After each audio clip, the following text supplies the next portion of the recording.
Revision क्यों इतना important है? क्या आप भी इस क्वेश्चन का आंसर ढूंढ रहे हो बच्चों कि रिवीजन कैसे करते हैं? बिना रिवीजन के आप अच्छे मार्क्स के बारे में तो सोच ही नहीं सकते। क्या रिवीजन को हमें बुक से करना चाहिए, सैंपल पेपर से करना चाहिए, कि कैसे करना चाहिए? रिवीजन में हमें प्रीवियस ईयर के क्वेश्चन पेपर पढ़ने चाहिए या अपने क्लास नोट्स पढ़ने चाहिए? इन सभी बातों का आज हम इस वीडियो में करने वाले एनालिसिस, और आपको मैं बताऊंगा कि रिवीजन करने का बेस्ट तरीका क्या होता है। मेरा नाम है साहिद दत्ता और मैं आप सबके डाउट्स को क्लियर करने के लिए यहाँ आ चुका हूँ। तो ज्यादा टाइम वेस्ट ना करते हुए चलिए वीडियो में स्टार्ट करते हैं और समझते हैं रिवीजन होता क्या है। तो सबसे पहले बच्चों बात करते हैं कि ये जो रिवीजन चीज है, ये जो रिवीजन है हमारा, इसका मतलब क्या है और ये क्या होता है? मतलब ये करना जरूरी है क्या? सिलेबस कर रहे हैं इतना काफी नहीं है? रिवीजन का मतलब क्या होता है? तो बच्चों रिवीजन का मतलब होता है कि दोबारा से उन्हीं चीजों को एक बार रिपीट करके पढ़ना।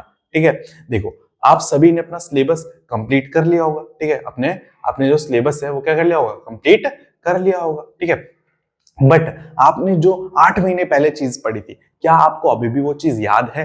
हाँ, उस चीज को याद करने के लिए क्या करना पड़ता है? हमें रिवीजन करना पड़ता है, ताकि हमारे पुराने किए गए सारे टॉपिक्स, जो भी हमने समझा था, जो भी हमने सीखा था, उन सबको वापस से याद कराने के लिए, अपने दिमाग में से उस मेमोरी को वापस लाने के लिए हमें क्या करना पड़ता है? रिवीजन करना पड़ता है। तो यहाँ पर बहुत सारे बच्चों का ये बड़ा क्वेश्चन रहता है, भैया रिवीजन करते कैसे हैं? आज तक तो मुझे पता चला ही नहीं रिवीजन कैसे करते हैं। मैं तो सिर्फ अपना सिलेबस कंप्लीट करता था और पेपर से पहले याद करता था और चला जाता था। तो आप जो ये याद कर रहे हो ना पेपर से पहले, यही तो रिवीजन है।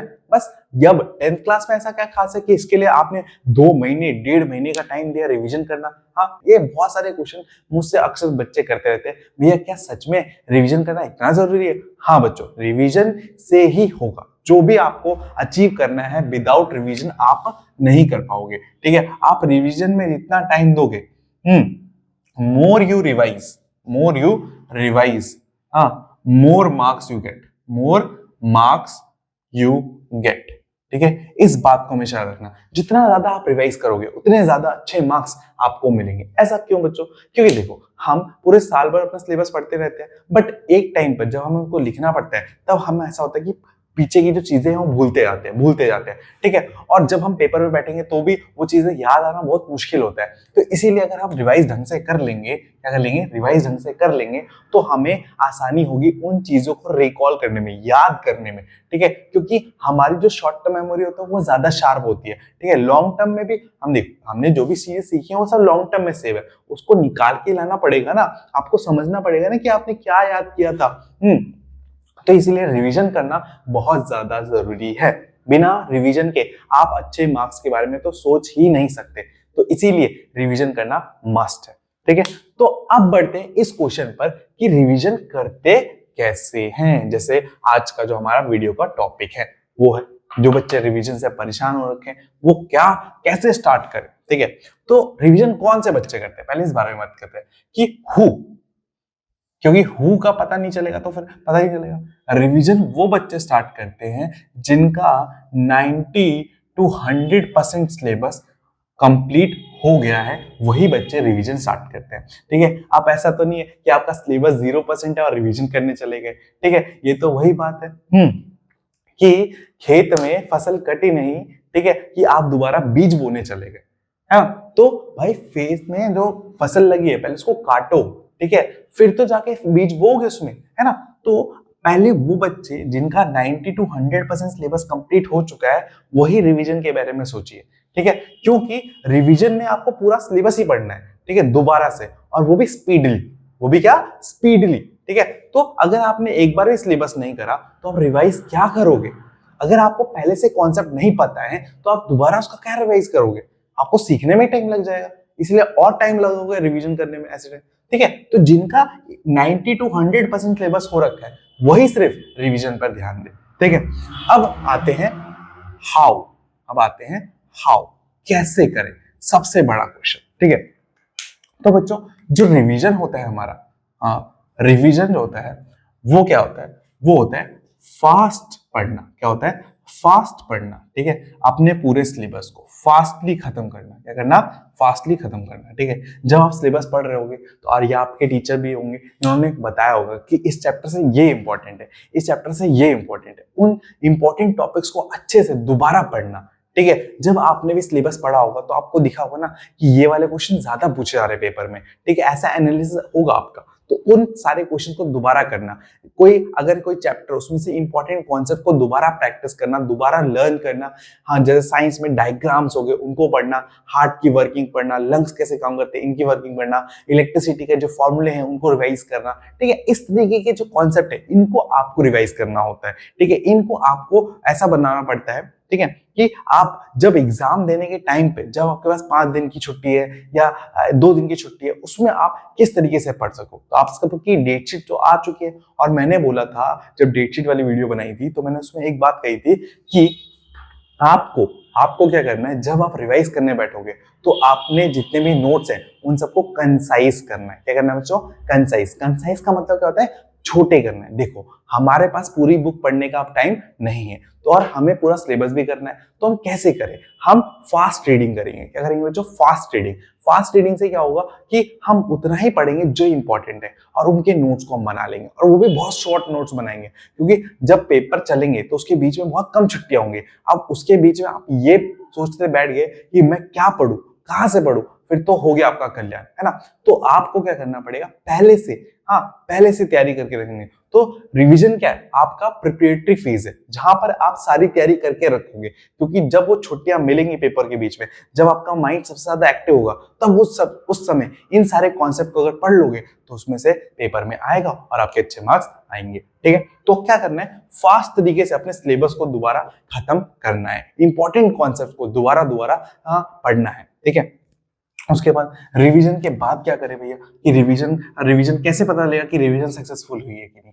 तो रिवीजन करने के बाद आपको लगाने हैं सैंपल पेपर। क्या लगाने हैं? सैंपल पेपर, ठीक है। तो जितने सैंपल पेपर आप लगाओगे, जितने सैंपल पेपर आप सॉल्व करोगे, उतना ही ज्यादा आपको कॉन्फिडेंस आता जाएगा कि आपने जो रिवीजन करी है वो एकदम बढ़िया से करी है, आपसे सारे क्वेश्चन हो रहे हैं, ठीक है। लेट सपोज मैंने हाफ सिलेबस का रिवीजन कर लिया। क्या कर लिया?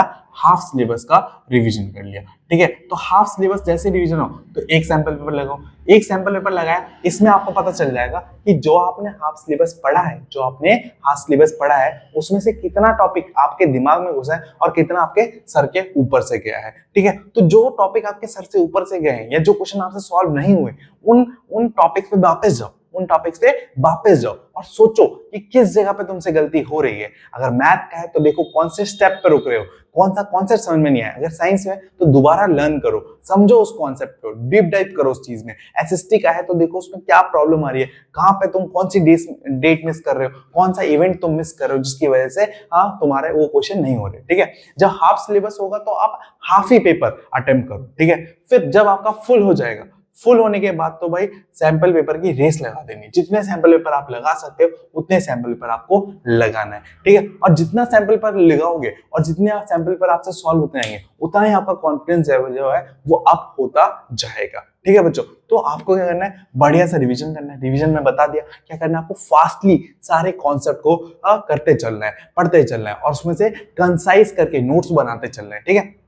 एकदम ज्यादा टाइम नहीं भाई, एक चैप्टर एक पेज में आ जाना चाहिए, इतना करना है। क्या करना है? एक चैप्टर एक पेज में आ जाना है, इतना मेहनत आपको करना है, ताकि आपके पास जब पेपर के बीच में सिर्फ 12 चैप्टर से तो 12 ही पेजेस हो, ठीक है। इस तरीके से साइंस के हो, इस तरीके से आपके पास एसएसटी के हो, क्योंकि एसएसटी में तो बहुत सारे चैप्टर है, ठीक है। अब आपको पता है ना कि कौन से इंपॉर्टेंट चैप्टर है, वहां से कौन सा चीज पूछ सकता है, ठीक है। बहुत सारे यूट्यूबर्स ने वीडियो बना रखे, उन टॉपिक्स को पकड़ो, वो उसके बारे में लिखो, ठीक है। और इस तरीके से लिखो कि आप उनको पढ़ लो, फिर कहीं से भी क्वेश्चन आ जाए आप आराम से कर सको, ठीक है। फिर सैंपल पेपर का तो करना ही है। अब मैं एक और वीडियो आपके लिए लाने वाला हूं जहां पर मैं आपको सिखाऊंगा कि किस तरीके से सैंपल पेपर सॉल्व करने के बाद उसका एनालाइज करते हैं। देखो, एनालिसिस करना सबसे इंपॉर्टेंट है। एनालिसिस का मतलब क्या होता है कि आपने जब पेपर दिया, ठीक है, उसको चेक करवाना। या तो आप खुद से चेक कर लो, अगर आपसे खुद से चेक नहीं होता तो अपने ट्यूशन टीचर को दो, वो चेक करके आपकी गलतियां बताएगा, ठीक है, गलतियां बताएगा, ठीक है। और गलतियों के बारे अब जो आपको गलतियां पता चली कि मेरे पे इस स्टेप में गलती हो रही है, इस जगह पे गलती हो रही है, तो उन गलतियों को ठीक करो, उन पे और ज्यादा मेहनत करो, तभी जाके आपको सक्सेस मिल पाएगी। बात समझ में आई बच्चों? ठीक है। तो इस तरीके से अगर रिवाइज करोगे तो आपके 90% पक्का है, 110% पक्का है, ठीक है। तो अभी का टाइम है बच्चों, मेहनत करो, जोर लगा दो, अपना ईड़ी पाव का जोर लगा के आपको मेहनत करनी है। ठीक है। और मैं तो हूँ ही आपके साथ फुल ऑन, ठीक है। अभी हमारी क्लासेस चल रही है रेगुलर लाइव स्ट्रीम पे, और भी क्लासेस आने वाली है। मैं पेपर से पहले आपकी इतनी बढ़िया रिवीजन करवा दूंगा। बस आपको क्या करना है, इस चैनल को सब्सक्राइब करके रखना है, क्योंकि अभी 10th क्लास के लिए बहुत सारा कंटेंट मैंने प्लान करके रखा है और बहुत सारी मेहनत मैं आपके लिए करने वाला हूँ। चाहे आप मेरे चैनल पे पहली बार आए हो, ठीक है, या न्यू सब्सक्राइबर हो, या आपके दोस्त ने बताया, कि आप भी अपने दोस्तों को बता सकते हो कि ऐसा एक चैनल है जहाँ पे एक भैया है जो हमारी हेल्प करने वाले हैं, ठीक है बच्चों। तो इसी के साथ इस वीडियो को यहीं पे रखते हैं, ठीक है। आई होप आपको आज की वीडियो से कुछ कुछ अच्छी चीज समझ में आई होगी। अगर कोई भी अच्छी चीज आपको लगी होगी इस वीडियो में, तो आप अपना थैंक यू जो है वो मेरे को एक लाइक करके और इस वीडियो को शेयर करके बता सकते हो। बाकी बच्चों को पता चलेगा तो उनका भी कुछ भला होगा, है ना, और तुम्हारे मार्क्स भी बहुत अच्छे आएंगे। तो जो भी बच्चा इस वीडियो को लाइक करेगा उसके 90% मार्क्स पक्का है।